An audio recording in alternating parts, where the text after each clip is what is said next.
kamienkovanie. Takže čaute, moje meno je Nene a ideme si kamienkovať. Je to dobrú vec, ideme teda do Super Zoo, ktorí to dajú útulkom. Je 25. máme to 5 dní a zapojte sa určite aj vy, je to 38.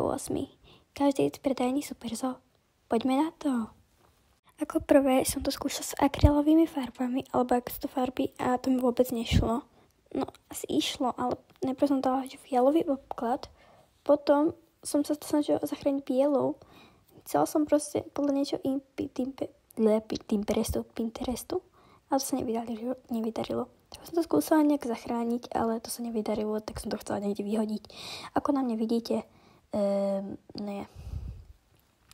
Pokus číslo 2. Krásny kamienok.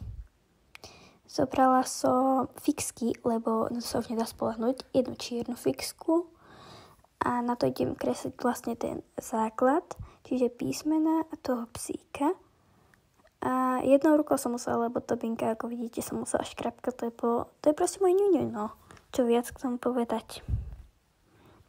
Najprv som napísala, že aj, a potom ju a potom až tie ostatné veci.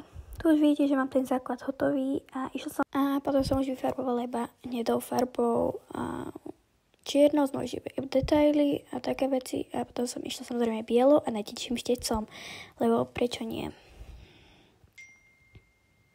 Ďalej, ako som vidíte, som sa to snažila vytlačiť, ale tak pekne by tam bola maličká vodička, lebo som to vlastne s tým chcela spraviť také očko, ale tu vidíte. To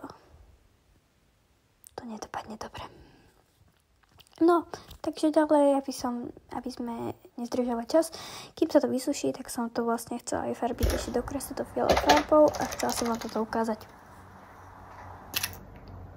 Už iba malý točok čiernej farby. To dopadne. To je zrejme, keby to bolo UFO. Normálne.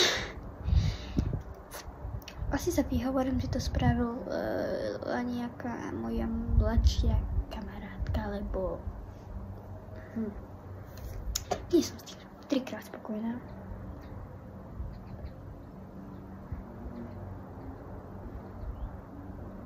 Môj výraz hovorí za všetko.